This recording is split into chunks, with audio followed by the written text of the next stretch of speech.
السلام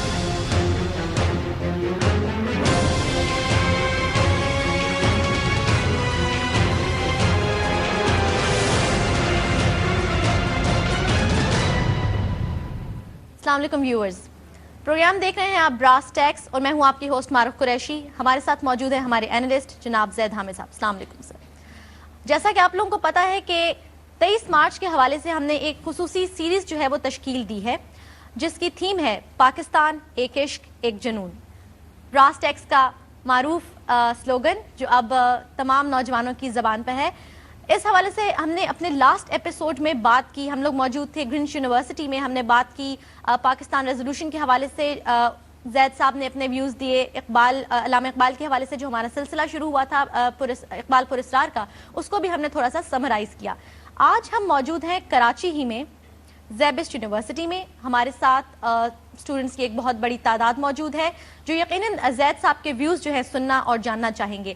گفتگو کا آغاز ہم کریں گے تھوڑا سا پچھلی ایپیسوڈ کو ہم زید صاحب سے چاہیں گے کہ وہ بریف کریں، اس کے بعد ہم یہاں سے آگے کنٹینیو کریں. میں بتاتی چلوں کہ یہاں پر ایک کویشچن آنسر سیشن جو ہے وہ بھی ہم سٹارٹ کریں گے 25-30 منٹس کے بعد. آلموسٹ جو ہے آپ جتنے چاہے سوالات جو ہے زید صاحب سے کر سکتے ہیں، بیکاز نارملی آپ سب پروگرام تو دیکھتے ہوں گے اور بہت سارے سوالات آپ کے ذہنوں میں آتے ہوں گے، اور آج آپ کو موقع مل رہا ہے کہ آج آپ زید صاحب سے کھل کر جو ہے اپنے دل کی بات کہیں اور ان کے دل کی بات سنیں. زید صاحب پلیز کنٹینیو.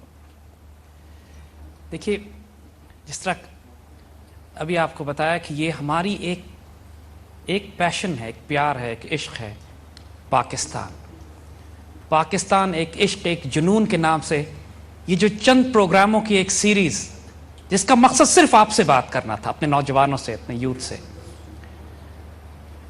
ہم نے پچھلا پروگرام جو کیا اس میں آپ لوگ نہیں بیٹھے ہوئے تھے، لیکن ہم چاہیں گے تھوڑا سا سمرائز کر دیں کہ اس پاکستان کی تاریخ، کہ جب سے اسلام ایک آئیڈیالوجی کی حیثیت سے اس دنیا میں آیا، جب ہمارے بزرگوں نے اس آئیڈیالوجی کو کہ جو اپنے دور کے لحاظ سے اتنی ریڈیکل، اتنی فیسنیٹنگ تھی کہ جو سنتا تھا ایک لمحے کے لیے تو سٹن ہو کے رہ جاتا تھا، چاہے دوست یا دشمن.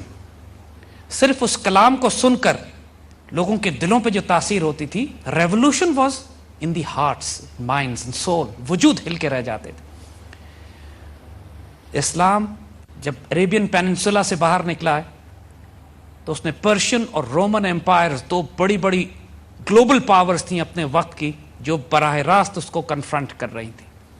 مگر اس سے پہلے بہت بڑی کانفرنٹیشن خود مکہ اور مدینہ کی ریاستوں کے درمیان بھی ہوئی ہے. The first Islamic ideological state Medina اور مکہ، جو کہ ایک مشرک ریاست تھی. And the confrontation started with ان.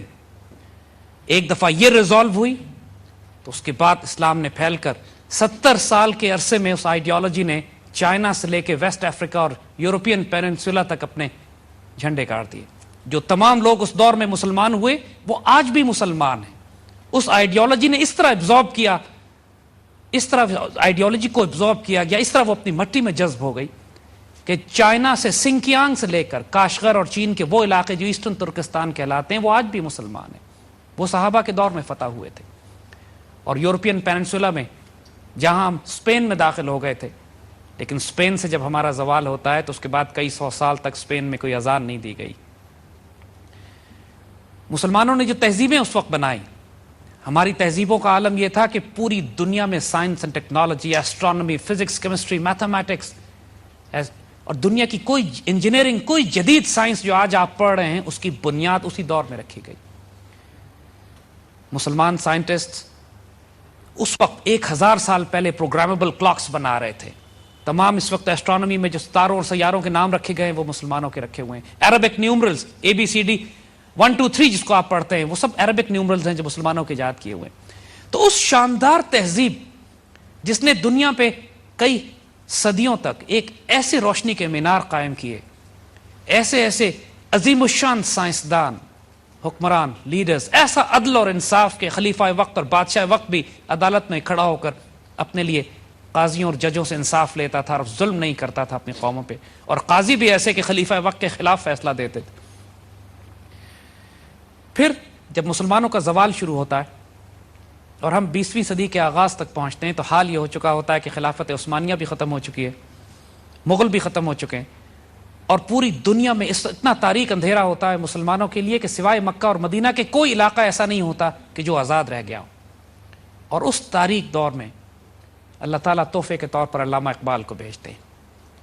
وہ علامہ اقبال جو ایک مردہ قوم میں ایسی روح پھونکتے ہیں، اس کو ایسے بیدار کرتے ہیں، اس کو ایسا زندہ کرتے ہیں کہ یہ قوم جو اپنے مستقبل سے تاریک مایوس ہو چکی تھی، جس کے آگے صرف تاریکی اور اندھیرا تھا، 20 سال کے عرصے میں ایک براعظم میں سے حصہ کاٹ کر اپنا ملک بنا لیتی ہے۔